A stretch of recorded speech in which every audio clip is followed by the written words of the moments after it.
ಮೊದಲವಾದ story ಯಾರ್ದಿತ್ತು? Munirathna. ಅದು ಮುನಿರತ್ನ ಕ್ಷೇತ್ರ ಮಹಾತ್ಮೆ MLA. ಎರಡನೇದು ಯಾವುದು? ಪ್ರಜ್ವಲ್ ರೇವಣ್ಣ ಸ್ಟೋರಿ, ಮಾಜಿ MP, ಅವರ ಕ್ಷೇತ್ರ ಮಹಾತ್ಮೆ. ಒಬ್ಬರು MLA ನಾವು ಓಟ್ ಹಾಕಿ ಗೆಲ್ಲಿಸೋರು, ಇನ್ನೊಬ್ಬರು MP ನಾವು ಓಟ್ ಹಾಕಿ ಗೆಲ್ಲಿಸೋರು, ಅಧಿಕಾರ ಕೊಡೋರು. ಈಗ ನಾವು ಆರಾಧಿಸೋರು ಯಾರು? ದರ್ಶನ್ ವಿಚಾರಕ್ಕೆ ಬರ್ತೀನಿ ನೋಡಿ. ಕೊಲೆ ಮಾಡಿ ಜೈಲಿಗೆ ಹೋದರೂ ದರ್ಶನ್ ಹುಚ್ಚಾಟ ಮಾತ್ರ ಕಡಿಮೆ ಆಗಿಲ್ವಂತೆ. ದರ್ಶನ್ ಅತಿರೇಕದ ವರ್ತನೆಗೆ ಜೈಲು ಸಿಬ್ಬಂದಿ ಸುಸ್ತಾಗಿ ಹೋಗಿದ್ದಾರಂತೆ. ಪದೇ ಪದೇ ಕಿರಿಕ್ ಮಾಡಿದ್ದಕ್ಕೆ ಕಪಿಚೇಷ್ಟೆ ಮಾಡದಂತೆ ವಾರ್ನಿಂಗ್ ಕೂಡ ಕೊಟ್ಟಿದ್ದಾರಂತೆ. ದರ್ಶನ್ ಅಪ್ಡೇಟ್ ಏನಿವತ್ತು ಬನ್ನಿ ನೋಡಿ.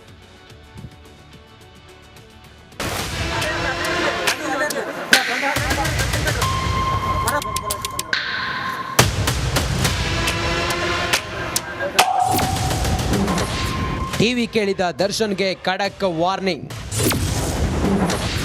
ರೂಮ್ ಜೊತೆ ಟಾಯ್ಲೆಟ್ ತೊಳೆದ ದಾಸ. ಚಿತ್ರದುರ್ಗದ ರೇಣುಕಾಸ್ವಾಮಿ ಕೊಲೆ ಪ್ರಕರಣದಲ್ಲಿ ಜೈಲು ಪಾಲಾಗಿರುವ ನಟ ದರ್ಶನ್ ಟಿವಿ ಕೇಳಿ ಸುದ್ದಿ ಮಾಡಿದ್ದ. ಅದೇ ವಿಚಾರಕ್ಕೆ ಜೈಲಿನ ಅಧಿಕಾರಿಗಳಿಂದ ವಾರ್ನಿಂಗ್ ಪಡೆದಿದ್ದಾರಂತೆ. ಜೈಲಿನ ಶಿಸ್ತನ್ನ ಉಲ್ಲಂಘನೆ ಮಾಡುತ್ತಿದ್ದೀರಿ. ಜೈಲು ನಿಯಮಾವಳಿ ಪ್ರಕಾರ ಏನು ಸೌಲಭ್ಯ ಕೊಡಬೇಕು ಅದನ್ನಷ್ಟೇ ಕೊಡ್ತೀವಿ. ಹೆಚ್ಚಿನ ಸೌಲಭ್ಯ ಬೇಕು ಅಂದ್ರೆ ನ್ಯಾಯಾಲಯಕ್ಕೆ ಅರ್ಜಿ ಹಾಕಿ. ಸುಮ್ಮನೆ ಅದು ಬೇಕು ಇದು ಬೇಕು ಅಂತ ಕಿರಿಕಿರಿ ಮಾಡಬೇಡಿ ಎಂದು ಎಚ್ಚರಿಕೆ ನೀಡಿದ್ದಾರಂತೆ.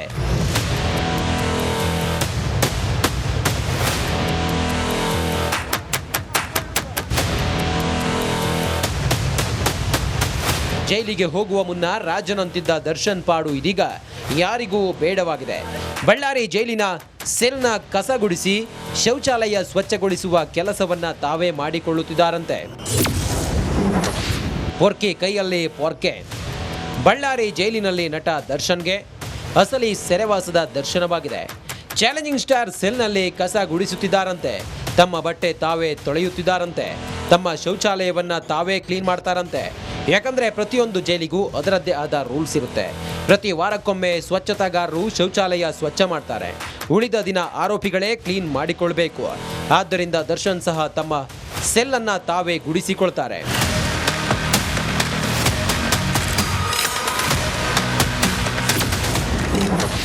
ಮೂರೇ ತಿಂಗಳಲ್ಲಿ ನಟ ದರ್ಶನ್ ರಿಲೀಸ್ ಆಗ್ತಾನಪ್ಪ ಅಂತ ಹೇಳಿ ನೋಡೋಣ. ರಿಲೀಸ್ ಆಗ್ತಾನ? ರಿಲೀಸ್ ಆಗ್ತಾನ.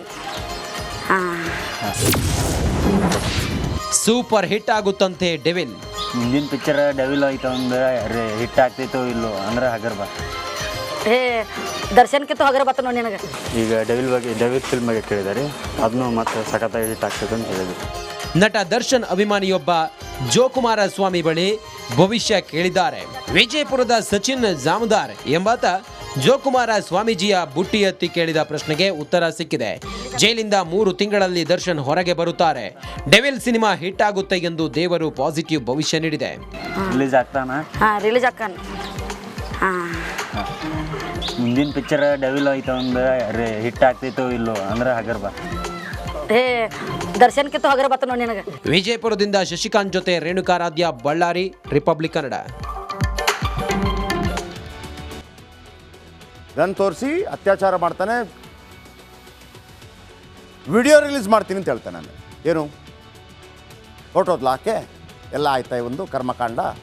2 ದಿನಗಳ ನಂತರ ಸಂತ್ರಸ್ತೆಗೆ ಮತ್ತೆ ಕರೆ. ಆಮೇಲೆ ಇವನು ಆ ಫೋನ್ ಇದೆಯಲ್ಲ, ಕರೆ ಮಾಡೋ ಫೋನ್ ಇವಂದಲ್ಲ, ಯಾರೋ ಅಲ್ಲಿ ಸಿಬ್ಬಂದಿಗಳಿರ್ತಾರಲ್ಲ ಅವ್ರದ್ದು. ದಿಮಾಕ್ ನೋಡಿ ಒಂದು. ಸಂಜೆ 7:30ಕ್ಕೆ ಕರೆ ಮಾಡಿದ್ದ ಪ್ರಜ್ವಲ್ ರೇವಣ್ಣ ಮತ್ತೆ 2 ದಿನದ ಹಿಂದೆ ಮಾಡಿದ್ದ ವಿಡಿಯೋ ಇನ್ನೂ ಇದೆ. ನನ್ನ ಮುಖ ಕಾಣ್ತಾ ಇಲ್ಲ, ನಿನ್ನ ಮುಖ ಕಾಣ್ತಾ ಇದೆ. ವಿಕೃತ ನೋಡಿ, ಒನ್ಸ್ ಅಗೇನ್ ವಿಕೃತ. 5 ನಿಮಿಷದಲ್ಲಿ ನೀನು MP ಕ್ವಾರ್ಟರ್ಸ್ಗೆ ಬರಬೇಕು. ಕ್ವಾರ್ಟರ್ಸ್ಗೆ ಬರದಿದ್ದರೆ ವಿಡಿಯೋ ರಿಲೀಸ್ ಮಾಡ್ತೀನಿ ಅಂತ ಈ ಫೇಸ್ಬುಕ್ಕಲ್ಲಿ ವಾಟ್ಸಪ್ಗಳಲ್ಲಿ ಒಂದು ಕಾಲ್ ಬರುತ್ತೆ ಗೊತ್ತಾ? ಪಿಕಪ್ ಮಾಡಿ ಕಾಲ್ ಅಂತ ಅಂದ್ಬಿಟ್ಟು ಒಂದಿದೆ, ಈಗಲೂ ಇದೆ, ನಾನು ಹೇಳ್ತೀನಿ. ನೀವು ನಿಮ್ಮ ಮೆಸೆಂಜರಲ್ಲಿ ಬರುತ್ತೆ ಅರ್ಜೆಂಟಾಗಿ ಫೋನ್ ಕಾಲ್. ಕೆಲವರು ಪಿಕಪ್ ಮಾಡ್ತಾರೆ, ವಾಟ್ಸಪ್ ನಂಬರ್ ಕೊಡು ಅಂತ ಹೇಳ್ತಾರೆ, ಮಾಡ್ತಾರೆ. ಅವ್ರು ಆ ಕಡೆಯಿಂದ ಫೋನ್ ಬಂದಾಗ ವಿಡಿಯೋ ಕಾಲ್ ಬರುತ್ತೆ. ಆ ಕಡೆಯಿಂದ ಹೆಣ್ಮಗಳಿರ್ತಾರೆ, ಈ ಕಡೆಯಿಂದ ಇವನು ಕಾಣ್ತಾ ಇರ್ತಾನೆ. ಆಕೆ ಆ ಕಡೆಯಿಂದ, ಇದು ಒಂದು ದೊಡ್ಡ ಸ್ಕ್ಯಾಮ್ ಇದು. ಆ ಕಡೆಯಿಂದ ಆಕೆ ಬೆತ್ತಲಾಗ್ತಾಳೆ, ಈ ಥರನೂ ಬೆತ್ತಲಾಗು ಅಂತ ಹೇಳ್ತಾರೆ. ಕೆಲವರು ಆಗ್ಬಿಡ್ತಾರೆ. ರೆಕಾರ್ಡ್ ಆಗಿ ಕೆಳಗಿಟ್ಟ ತಕ್ಷಣ 2 ನಿಮಿಷದಲ್ಲಿ ವಿಡಿಯೋ ಬರುತ್ತೆ. ನೋಡು, ಬೆತ್ತಲೆ ವಿಡಿಯೋ ಇದೆ ನಿಂದು, ನಂದು ನಿಂದು, ಹಾಕ್ಬಿಡ್ತೀನಿ ಈಗ ಅಂತ. ಎಷ್ಟೆಷ್ಟು ಜನ ದುಡ್ಡು ಕಳ್ಕೊಂಡಿದ್ದಾರೆ, ಎಷ್ಟು ಜನ ಸತ್ತೋಗಿದ್ದಾರೆ, ಸೂಸೈಡ್ ಮಾಡ್ಕೊಂಡಿದ್ದಾರೆ. ನಾನು ಇದರ ಬಗ್ಗೆ ಕಾರ್ಯಕ್ರಮ ಕೂಡ ಮಾಡಿದ್ದೆ, ನಿರಂತರ 1-2 ಗಂಟೆ ಕಾರ್ಯಕ್ರಮ ಮಾಡಿದ್ದೆ. ಅಂಥವ ನೀವು, ಅಂಥ ಹೇಸಿಗೆ ಇವು. ಬ್ಲ್ಯಾಕ್ ಮೇಲ್ಗೆ ಎದರಿ ಕ್ವಾರ್ಟರ್ಸ್ಗೆ ಬಂದಿದ್ಲು ಆ ಸಂತ್ರಸ್ತೆ. 2 ದಿವಸ ನಂತರ ಮತ್ತೆ ಸಂತ್ರಸ್ತೆ ಮೇಲೆ ಅತ್ಯಾಚಾರ ಮಾಡ್ತಾನೆ ಪ್ರಜ್ವಲ್ ರೇವಣ್ಣ. ಹೇಳ್ತಾನಂತೆ ವಿಡಿಯೋ ಕಾಲ್ ಮಾಡಿದರೆ ಪಿಕ್ ಮಾಡಬೇಕು. ಆವಾಜ್ ನೋಡಿ ಇವ್ರದೆಲ್ಲ. ಆಮೇಲೆ ಹೇಳಿದ್ದು ಕೇಳದಿದ್ದರೆ ನಿನ್ನ ಗಂಡನಿಗೆ ಸಮಸ್ಯೆ ಆಗತ್ತೆ, ಅವನ ಕೆಲಸ ಹೋಗುತ್ತೆ. ಧಮಕಿ ಹಾಕಿ ಹಾಕಿ ಅತ್ಯಾಚಾರ ಮಾಡಿದ್ದ ಪ್ರಜ್ವಲ್ಲ ಇವನಿಗೆ ಮತ್ತು ಉಮೇಶ್ ರೆಡ್ಡಿಗೆ, ವಿಕೃತಕಾಮಿ ಉಮೇಶ್ ರೆಡ್ಡಿಗೆ ಹೋಲಿಸಿದ್ರೆ ಇವನು ಫಸ್ಟು, ಉಮೇಶ್ ರೆಡ್ಡಿ ಸೆಕೆಂಡ್. ಈ ಲೋಕೋಪಯೋಗಿ ಇಲಾಖೆ ಒಂದು ಅತಿಥಿ ಗೃಹವನ್ನು ನೀಡಿತ್ತು. ಅದನ್ನೇ ಬಳಕೆ ಮಾಡ್ತಾ ಇದ್ದಂತೆ ಪ್ರಜ್ವಲ್ ರೇವಣ್ಣ. ಆಗ ಹಾಸನ ಜಿಲ್ಲಾ ಪಂಚಾಯತ್ಗೆ ತನ್ನದೇ ಪಾರ್ಟಿಯಿಂದ ಒಬ್ಬರು ಹೆಣ್ಣುಮಗಳು ಆಯ್ಕೆಯಾಗಿ ಬರ್ತಾರೆ. JDSನಿಂದ ಒಬ್ಬ ಆಯ್ಕೆ. ಎಂಥ ಕ್ರೂರ ಮೃಗರಿ ಇವ. ತನ್ನದೇ ಪಾರ್ಟಿಯ ಓರ್ವ ಗ್ರಾಮ ಪಂಚಾಯತ್ ಮೆಂಬರ್ ಆಕೆ ಮೇಲೂ ಕಣ್ಣು ಹಾಕ್ತಾನೆ ಪ್ರಜ್ವಲ್ ರೇವಣ್ಣ. ಹೊಸಬಳು. ಆಕೆಗೆ ತಮ್ಮ ಕ್ಷೇತ್ರದ ವಿದ್ಯಾರ್ಥಿಗಳಿಗೆ ಹಾಸ್ಟೆಲ್ ಕೊಡಿಸಬೇಕು, ಸೀಟು ಕಳಿಸುವುದಾಗಿ ಮಠ ಮಧ್ಯಾಹ್ನ ಕರೆಸ್ಕೊಂಡಿದ್ದ ಪ್ರಜ್ವಲ್ ರೇವಣ್ಣ. ಪ್ರಜ್ವಲ್ ಅಲ್ಲ, ಪ್ರಜ್ವಲ್ಲು ರೇವಣ್ಣ. MP ಕ್ವಾರ್ಟರ್ಸ್ ಖಾಲಿ ಆಗೋ ತನಕವೂ ಕಾದಿದ್ದಂತೆ. ಎಲ್ಲರೂ ಹೋದ ಬಳಿಕ ಸಂತ್ರಸ್ತೆ ಮಾತ್ರ ಉಳಿದಿದ್ಲು.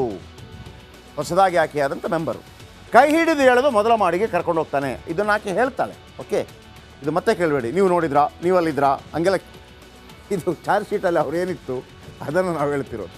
ಅವ್ರು ಹೇಳಿದ ಮಾತನ್ನು ಚಿಲಕ ಹಾಕಿ ಮೈ ಮುಟ್ಟಿ ಬಟ್ಟೆ ಬಿಚ್ಚಲು ಒತ್ತಾಯ ಮಾಡ್ತಾನೆ ಇವ. ನಿರಾಕರಿಸಿದಾಗ ಗನ್ ತೋರಿಸಿ ಬೆದರಿಸ್ತಾನೆ. ಅಷ್ಟೇ ಇವನಿಂದ ಆಗೋದು. ಅಶಕ್ತರು ಗನ್ ತೋರಿಸ್ತಾರೆ. ಅಶಕ್ತ ಇವ. ಹೇಳಿದಂತೆ ಕೇಳದಿದ್ದರೆ ನಿನ್ನ ಮುಗಿಸೋದಾಗಿ ಬೆದರಿಕೆ ಹಾಕ್ತಾನೆ. ಹಾಕಬೇಕು ಇವನನ್ನು ಒಳಗೆ. ಕೆತ್ತಲೆ ದೇಹ ರೆಕಾರ್ಡ್ ಮಾಡ್ಕೋತಾನೆ ಪ್ರಜ್ವಲ್ ರೇವಣ್ಣ. ಅವಳು ಆ ವಿಡಿಯೋ ಚಿತ್ರೀಕರಣ ಕಂಡು ಕಣ್ಣೀರಿಟ್ಬಿಡ್ತಾಳಂತೆ. ಸಂತ್ರಸ್ತೆ ಹತ್ತು ಬಿಡ್ತಾಳಂತೆ. ರೆಕಾರ್ಡಿಂಗ್ ಮಾಡಬೇಡಿ ಸರ್ ಅಂತೇಳಿ.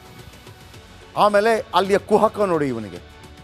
ಎಂಥ ವಿಕೃತ ಕಾಮಿ ಆಗಿರ್ಬೋದು ಇವ. ನೀನು ಅಳಬಾರ್ದು, ನಗಬೇಕು ಅಂತ ಹೇಳ್ತಾ ಇದ್ದಂತೆ ಪ್ರಜ್ವಲ್. ಅದನ್ನು ಹೆಣ್ಮಗಳು ಹೇಳ್ಕೊಂಡಿದ್ದಾಳೆ. ಎಂಥ ವಿಕೃತ ಇರ್ಬೋದು ನೋಡಿ. ಇವನನ್ನು ನೀವು ಉಮೇಶ್ ರೆಡ್ಡಿಗೆ ಹೋಲಿಸೋದು ಸರಿಯಾ?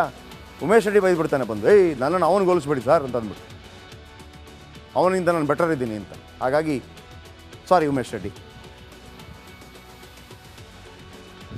ಸಾರಿ. ಇವನನ್ನು ನಿಮ್ಗೆ ಹೋಲಿಕೆ ಮಾಡಬಾರ್ದು. ಇವನು ನಿಮಗೆ. ಕೊನೆಗೆ ಸಂತ್ರಸ್ತೆ ಮೇಲೆ ಪ್ರಜ್ವಲ್ ಅತ್ಯಾಚಾರ ಮಾಡಿದ್ದ. ಗನ್ ತೋರಿಸಿ ಅತ್ಯಾಚಾರ ಮಾಡ್ತಾನೆ. ವಿಡಿಯೋ ರಿಲೀಸ್ ಮಾಡ್ತೀನಿ ಅಂತ ಹೇಳ್ತಾನೆ. ನಾನು ಏನು ಹೊರಟೋದ್ಲ ಆಕೆ. ಎಲ್ಲ ಆಯ್ತಾ ಒಂದು ಕರ್ಮಕಾಂಡ. 2 ದಿನಗಳ ನಂತರ ಸಂತ್ರಸ್ತೆಗೆ ಮತ್ತೆ ಕರೆ. ಆಮೇಲೆ ಇವನು ಆ ಫೋನ್ ಇದೆಯಲ್ಲ, ಕರೆ ಮಾಡೋ ಫೋನ್ ಇವಂದಲ್ಲ, ಯಾರೋ ಅಲ್ಲಿ ಸಿಬ್ಬಂದಿಗಳಿರ್ತಾರಲ್ಲ ಅವ್ರದ್ದು. ದಿಮಾಕ್ ನೋಡಿ ಒಂದು. ಸಂಜೆ 7:30ಕ್ಕೆ ಕರೆ ಮಾಡಿದ್ದ ಪ್ರಜ್ವಲ್ ರೇವಣ್ಣ. ಮತ್ತೆ 2 ದಿನದ ಹಿಂದೆ ಮಾಡಿದ್ದ ವಿಡಿಯೋ ಇನ್ನೂ ಇದೆ. ನನ್ನ ಮುಖ ಕಾಣ್ತಾ ಇಲ್ಲ, ನಿನ್ನ ಮುಖ ಕಾಣ್ತಾ ಇದೆ. ವಿಕೃತ ನೋಡಿ, ಒನ್ಸ್ ಅಗೇನ್ ವಿಕೃತ. 5 ನಿಮಿಷದಲ್ಲಿ ನೀನು MP ಕ್ವಾರ್ಟರ್ಸ್ಗೆ ಬರಬೇಕು. ಕ್ವಾರ್ಟರ್ಸ್ಗೆ ಬರದಿದ್ದರೆ ವಿಡಿಯೋ ರಿಲೀಸ್ ಮಾಡ್ತೀನಿ ಅಂತ ಈ ಫೇಸ್ಬುಕ್ಕಲ್ಲಿ ವಾಟ್ಸಪ್ಗಳಲ್ಲಿ ಒಂದು ಕಾಲ್ ಬರುತ್ತೆ ಗೊತ್ತಾ? ಪಿಕಪ್ ಮಾಡಿ ಕಾಲ್ ಅಂತ ಅಂದ್ಬಿಟ್ಟು ಒಂದಿದೆ, ಈಗಲೂ ಇದೆ, ನಾನು ಹೇಳ್ತೀನಿ. ನೀವು ನಿಮ್ಮ ಮೆಸೆಂಜರಲ್ಲಿ ಬರುತ್ತೆ ಅರ್ಜೆಂಟಾಗಿ ಫೋನ್ ಕಾಲ್. ಕೆಲವರು ಪಿಕಪ್ ಮಾಡ್ತಾರೆ, ವಾಟ್ಸಪ್ ನಂಬರ್ ಕೊಡು ಅಂತ ಹೇಳ್ತಾರೆ, ಮಾಡ್ತಾರೆ. ಅವ್ರು ಆ ಕಡೆಯಿಂದ ಫೋನ್ ಬಂದಾಗ ವಿಡಿಯೋ ಕಾಲ್ ಬರುತ್ತೆ. ಆ ಕಡೆಯಿಂದ ಹೆಣ್ಮಗಳಿರ್ತಾರೆ, ಈ ಕಡೆಯಿಂದ ಇವನು ಕಾಣ್ತಾ ಇರ್ತಾನೆ. ಆಕೆ ಆ ಕಡೆಯಿಂದ, ಇದು ಒಂದು ದೊಡ್ಡ ಸ್ಕ್ಯಾಮ್ ಇದು. ಆ ಕಡೆಯಿಂದ ಆಕೆ ಬೆತ್ತಲಾಗ್ತಾಳೆ, ಈ ಥರನೂ ಬೆತ್ತಲಾಗು ಅಂತ ಹೇಳ್ತಾರೆ. ಕೆಲವರು ಆಗ್ಬಿಡ್ತಾರೆ. ರೆಕಾರ್ಡ್ ಆಗಿ ಕೆಳಗಿಟ್ಟ ತಕ್ಷಣ 2 ನಿಮಿಷದಲ್ಲಿ ವಿಡಿಯೋ ಬರುತ್ತೆ. ನೋಡು ಬೆತ್ತಲೆ ವಿಡಿಯೋ ಇದೆ ನಿಂದು, ನಿಂದು ಹಾಕ್ಬಿಡ್ತೀನಿ ಈಗ ಅಂತ. ಎಷ್ಟೆಷ್ಟು ಜನ ದುಡ್ಡು ಕಳ್ಕೊಂಡಿದ್ದಾರೆ, ಎಷ್ಟು ಜನ ಸತ್ತೋಗಿದ್ದಾರೆ, ಸೂಸೈಡ್ ಮಾಡ್ಕೊಂಡಿದ್ದಾರೆ. ನಾನು ಇದರ ಬಗ್ಗೆ ಕಾರ್ಯಕ್ರಮ ಕೂಡ ಮಾಡಿದ್ದೆ. ನಿರಂತರ 1-2 ಗಂಟೆ ಕಾರ್ಯಕ್ರಮ ಮಾಡಿದ್ದೆ. ಅಂಥವ ನೀವು, ಅಂಥ ಹೇಸಿಗೆ ಇವು. ಬ್ಲ್ಯಾಕ್ ಮೇಲ್ಗೆ ಎದರಿ ಕ್ವಾರ್ಟರ್ಸ್ಗೆ ಬಂದಿದ್ಲು ಆ ಸಂತ್ರಸ್ತೆ. 2 ದಿವಸ ನಂತರ ಮತ್ತೆ ಸಂತ್ರಸ್ತೆ ಮೇಲೆ ಅತ್ಯಾಚಾರ ಮಾಡ್ತಾನೆ ಪ್ರಜ್ವಲ್ ರೇವಣ್ಣ.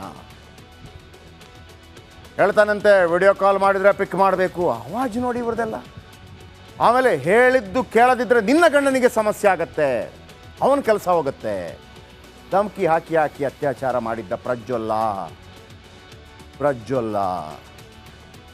ಇವನಿಗೆ ಮತ್ತು ಉಮೇಶ್ ರೆಡ್ಡಿಗೆ, ವಿಕೃತಕಾಮಿ ಉಮೇಶ್ ರೆಡ್ಡಿಗೆ ಹೋಲಿಸಿದ್ರೆ ಇವನು ಫಸ್ಟು, ಉಮೇಶ್ ರೆಡ್ಡಿ ಸೆಕೆಂಡ್. ಈ ಲೋಕೋಪಯೋಗಿ ಇಲಾಖೆ ಒಂದು ಅತಿಥಿ ಗೃಹವನ್ನು ನೀಡಿತ್ತು.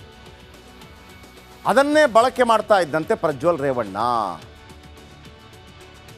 ಆಗ ಹಾಸನ ಜಿಲ್ಲಾ ಪಂಚಾಯತ್ಗೆ ತನ್ನದೇ ಪಾರ್ಟಿಯಿಂದ ಒಬ್ಬರು ಹೆಣ್ಣುಮಗಳು ಆಯ್ಕೆಯಾಗಿ ಬರ್ತಾರೆ. ಜೆ ಡಿ ಎಸ್ನಿಂದ ಒಬ್ಬ ಆಯ್ಕೆ.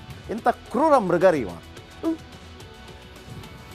ತನ್ನದೇ ಪಾರ್ಟಿಯ ಓರ್ವ ಗ್ರಾಮ ಪಂಚಾಯತ್ ಮೆಂಬರ್ ಆಕೆ ಮೇಲೂ ಕಣ್ಣು ಹಾಕ್ತಾನೆ ಪ್ರಜ್ವಲ್ ರೇವಣ್ಣ. ಹೊಸಬಳು. ಆಕೆಗೆ ತಮ್ಮ ಕ್ಷೇತ್ರದ ವಿದ್ಯಾರ್ಥಿಗಳಿಗೆ ಹಾಸ್ಟೆಲ್ ಕೊಡಿಸಬೇಕು, ಸೀಟು ಕಳಿಸುವುದಾಗಿ ಮಠ ಮಧ್ಯಾಹ್ನ ಕರೆಸ್ಕೊಂಡಿದ್ದ ಪ್ರಜ್ವಲ್ ರೇವಣ್ಣ. ಪ್ರಜ್ವಲ್ ಅಲ್ಲ, ಪ್ರಜ್ವಲ್ಲು ರೇವಣ್ಣ. MP ಕ್ವಾರ್ಟರ್ಸ್ ಖಾಲಿ ಆಗೋ ತನಕವೂ ಕಾದಿದ್ದಂತೆ. ಎಲ್ಲರೂ ಹೋದ ಬಳಿಕ ಸಂತ್ರಸ್ತೆ ಮಾತ್ರ ಉಳಿದಿದ್ಲು. ಹೊಸದಾಗಿ ಆಕೆಯಾದಂಥ ಮೆಂಬರು ಕೈ ಹಿಡಿದು ಹೇಳೋದು ಮೊದಲ ಮಾಡಿಗೆ ಕರ್ಕೊಂಡು ಹೋಗ್ತಾನೆ. ಇದನ್ನು ಆಕೆ ಹೇಳ್ತಾಳೆ. ಓಕೆ, ಇದು ಮತ್ತೆ ಕೇಳಬೇಡಿ, ನೀವು ನೋಡಿದ್ರಾ, ನೀವಲ್ಲಿದ್ರಾ, ಹಂಗೆಲ್ಲ. ಇದು ಚಾರ್ಜ್ ಶೀಟಲ್ಲಿ ಅವ್ರು ಏನಿತ್ತು ಅದನ್ನು ನಾವು ಹೇಳ್ತಿರೋದು. ಅವ್ರು ಹೇಳಿದ ಮಾತನ್ನು ಚಿಲಕ ಹಾಕಿ ಮೈ ಮುಟ್ಟಿ ಬಟ್ಟೆ ಬಿಚ್ಚಲು ಒತ್ತಾಯ ಮಾಡ್ತಾನೆ ಇವ. ನಿರಾಕರಿಸಿದಾಗ ಗನ್ ತೋರಿಸಿ ಬೆದರಿಸ್ತಾನೆ. ಅಷ್ಟೇ ಇವನಿಂದ ಆಗೋದು. ಅಶಕ್ತರು ಗನ್ ತೋರಿಸ್ತಾರೆ. ಅಶಕ್ತ ಇವ. ಹೇಳಿದಂತೆ ಕೇಳದಿದ್ದರೆ ನಿನ್ನ ಮುಗಿಸೋದಾಗಿ ಬೆದರಿಕೆ ಹಾಕ್ತಾನೆ. ಹಾಕಬೇಕು ಇವನನ್ನು ಒಳಗೆ. ಕೆತ್ತಲೆ ದೇಹ ರೆಕಾರ್ಡ್ ಮಾಡ್ಕೋತಾನೆ ಪ್ರಜ್ವಲ್ ರೇವಣ್ಣ. ಅವಳು ಆ ವಿಡಿಯೋ ಚಿತ್ರೀಕರಣ ಕಂಡು ಕಣ್ಣೀರಿಟ್ಬಿಡ್ತಾಳಂತೆ. ಸಂತ್ರಸ್ತೆ ಹತ್ತು ಬಿಡ್ತಾಳಂತೆ. ರೆಕಾರ್ಡಿಂಗ್ ಮಾಡಬೇಡಿ ಸರ್ ಅಂತ. ಆಮೇಲೆ ಅಲ್ಲಿಯ ಕುಹಕ ನೋಡಿ ಇವನಿಗೆ. ಎಂಥ ವಿಕೃತ ಕಾಮಿ ಆಗಿರ್ಬೋದು ಇವ. ನೀನು ಅಳಬಾರ್ದು, ನಗಬೇಕು ಅಂತ ಹೇಳ್ತಾ ಇದ್ದಂತೆ ಪ್ರಜ್ವಲ್. ಅದನ್ನು ಹೆಣ್ಮಗಳು ಹೇಳ್ಕೊಂಡಿದ್ದಾಳೆ. ಎಂಥ ವಿಕೃತ ಇರ್ಬೋದು ನೋಡಿ. ಇವನನ್ನು ನೀವು ಉಮೇಶ್ ರೆಡ್ಡಿಗೆ ಹೋಲಿಸೋದು ಸರಿಯಾ?